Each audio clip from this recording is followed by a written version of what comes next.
Hello, welcome back. I'm the Erroneous Kaiser, and you're watching another one of my monthly comic book pull lists. This is for the month of January 2019.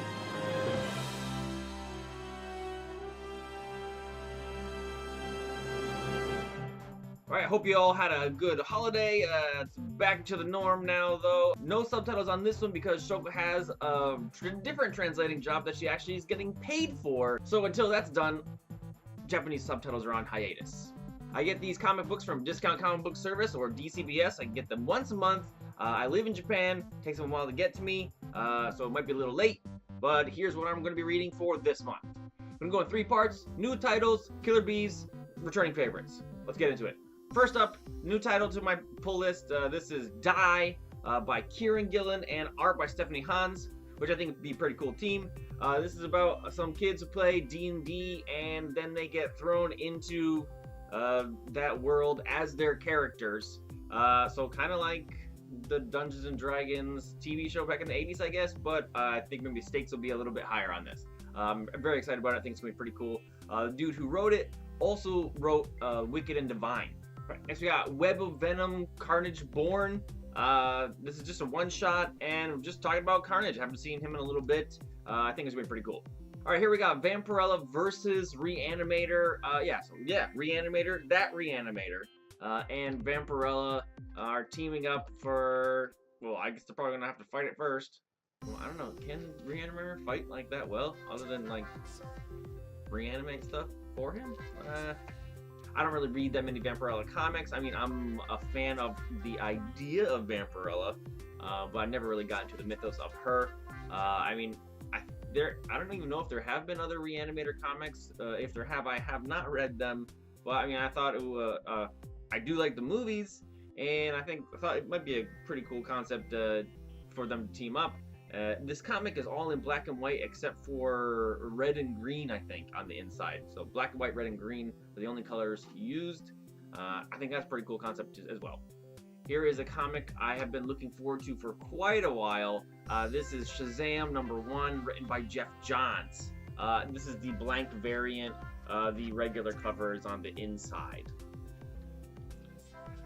Being written by Jeff Johns. I mean, I heard a little bit that it might be geared slightly for a slightly younger audience, but I really don't care about that because I really do like Jeff Johns' writing and what he does for characters when he does take a title.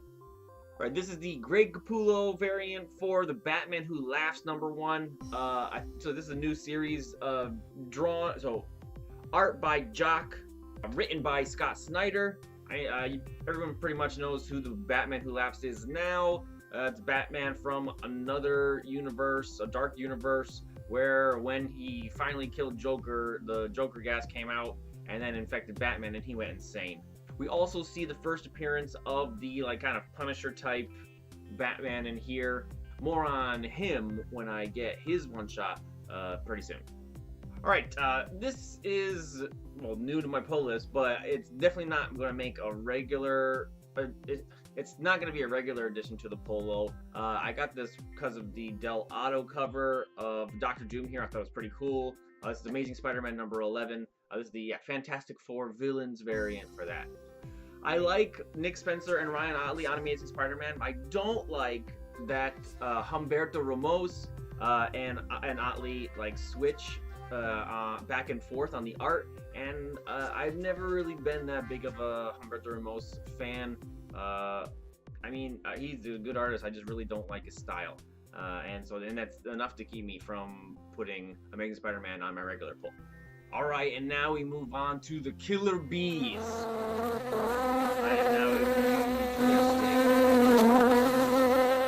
First up, we have the Yasmin Putri Bee variant for Red Hood Outlaw number 29. Batwoman and Red Hood are teaming up in this issue, as you can tell from the cover.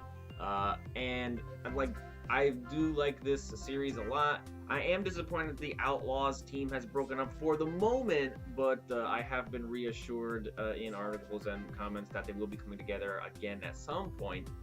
So I'm just holding out hope for that. Right, here we have the Francesco Mattina B variant for Green Lantern number 2.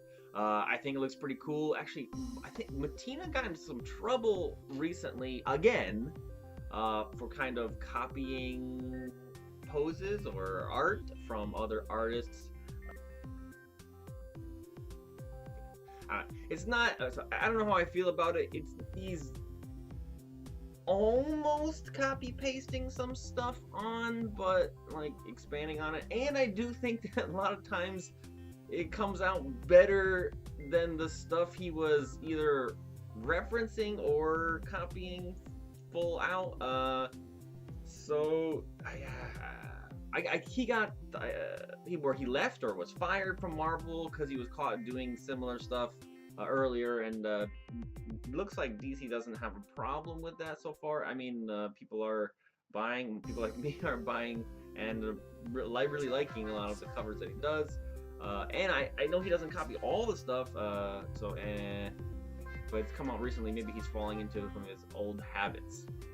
And we have another Francesco Martina for Batman number 59, which I think looks wicked cool. And like, now that I'm talking about that and I look at these two covers right next to each other, this looks pretty similar to the previous one. Is he like copy pasting his own stuff? I don't know. This is Batman number 60. All right, and continuing from last month, we started Drowned Earth. So this is part of that. This is the crossover between Justice League and Aquaman. This is Aquaman number 42. This is the cover by Ben Oliver, and it's very nice. Very Momoa Aquaman on the cover there.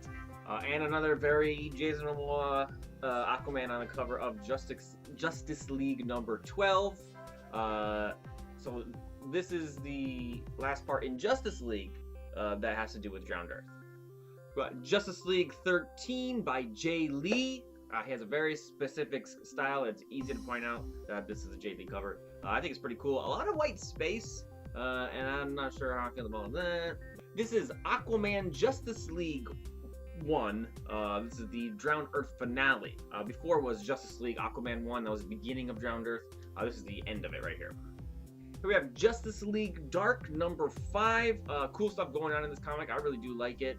This is the Clayton Crane B variant cover. Clayton Crane does, I think, Spiderman and Venom like really well. I always really like what he does with those guys.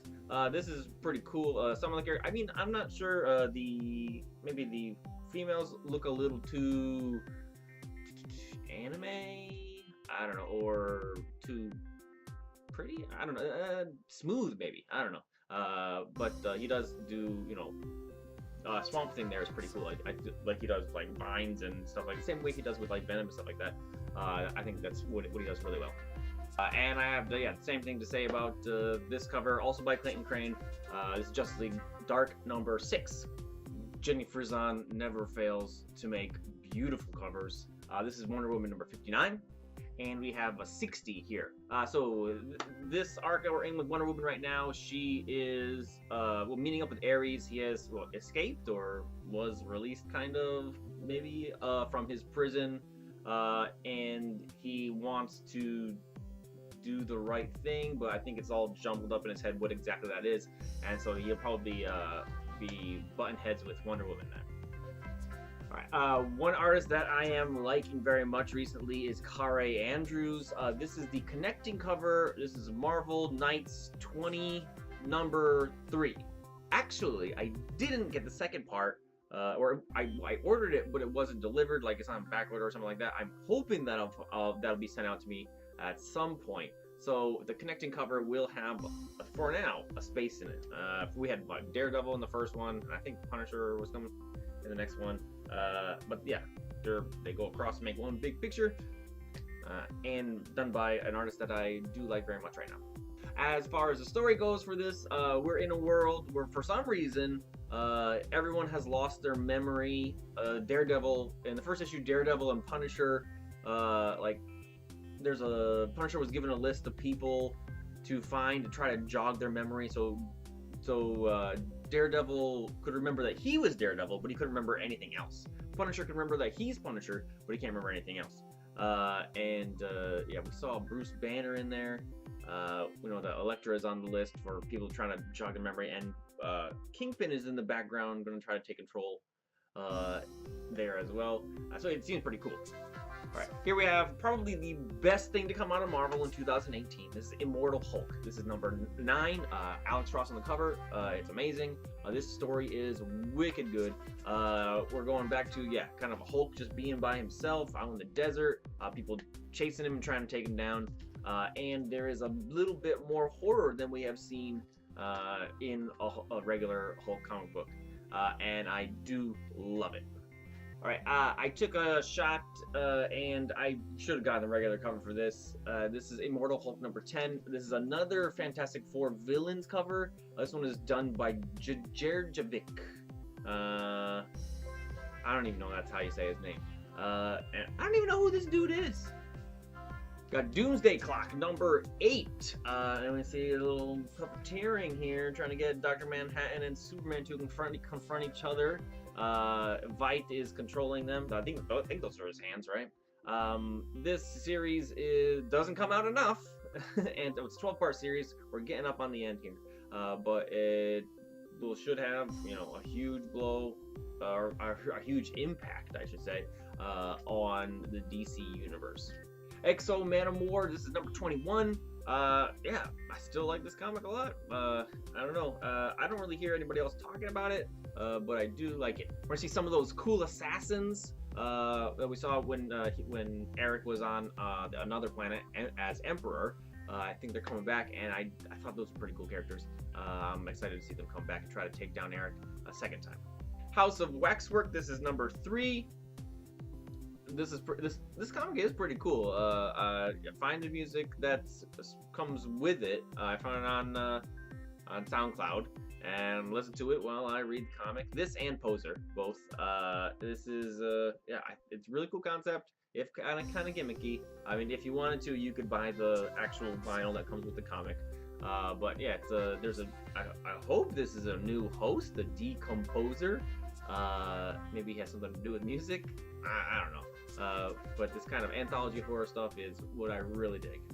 Alright, we have ExWives number 2. This is from the Vertigo imprint at DC. We got a group of witches that keep getting reincarnated, and there's also a group of guys, not a group of guys, a family, whose men always try to kill these witches in every lifetime that they have. The guys do not reincarnate, it's just one continuous family, and they found out a way to seclude the witches in some suburbs. It looks like 1950s suburbs, and kind of mind control them. Now these dudes are all married to these witches, and this story is about those witches kind of coming to realize who they were again in the past. Very Stepford Wives, even more so than I thought, putting them in like this 1950s suburban area and then just marrying them all, even more than I thought. And it's wicked cool. I'd definitely be continuing this series. Ninja Turtles 88 the series is amazing. I mean, if anybody ever loved Turtles at all, ever, if their interest died down, this series would light it right back up. I really do love this series. Injustice versus Masters of the Universe. I love He-Man, and I like Darkseid a lot too. See Darkseid assaulting Castle Grayskull right there. Oh man, it's gotta be awesome. Terrifics number 10. I heard Jeff Lemire is leaving writing duties on this book, and I am leaving reading duties on this book. I mean, it's going for longer than I actually expected it to go, but it's really just not keeping my interest as much as I thought it would, with Jeff Lemire writing and this really weird, cool team. Just something's not clicking.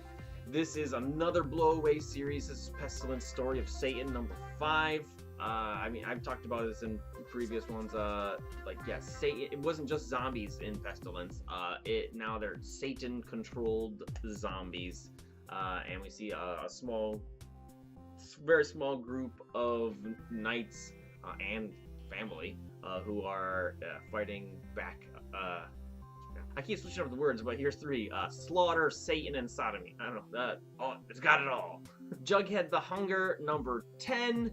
Moose has been brought back and turned into this by Dilton, who had a secret lab. And last we saw, like, yeah, Betty, the werewolf hunter, was investigating down there, and that's where she found well, Frankenmoose. Okay, here we have Fearscape. This is number 3. This is from Vault Comics. I read the first 2 issues, and I do like this series very much. I think it's only like 5 issues, but as the story goes, a spirit from the dream world or story world or something like that comes to get the best writer, because the way to defeat the nightmares is to tell a story. She gets the wrong guy, the guy who is a plagiarist, liar, but who justifies it in his own mind. He goes instead, and then he's, I don't know, he really stepped in it, I guess. But it's kind of funny, pretty cool. I like the series. Fearscape. All right, we've got Venom, number 9. This is the Sienkiewicz variant for this. Another Fantastic Four villains variant. And I guess I don't know my Fantastic Four villains enough, because I mean, this is a wicked cool cover. Is this the dude who's like a monkey body and a human head? Is that guy? I don't know who this guy is. Lastly, we have Vampirella number 5. Yeah, it's been pretty cool so far. We do have another horror series, so Blossom 666, coming out from Archie Comics pretty soon. And Colin Bunn is writing it. I'm excited about that.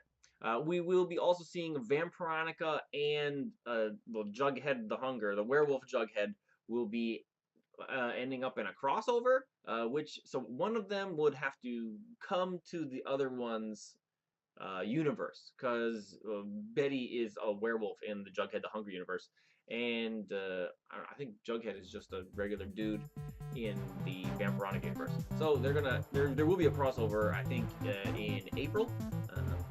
Alright, and that's going to do it for me. These are the comics I'm going to be reading this month. If there's anything in this list that you do or don't like, let me know that. If there's anything else you'd like to see me talk about on the channel, I'd be happy to hear it. Make sure you hit the thumbs up and subscribe if you like the video and you haven't subscribed already. But of course, if you don't want to do any of that, I do hope at least you had a fun time watching. I'm the Erroneous Kaiser. I'll see you next time.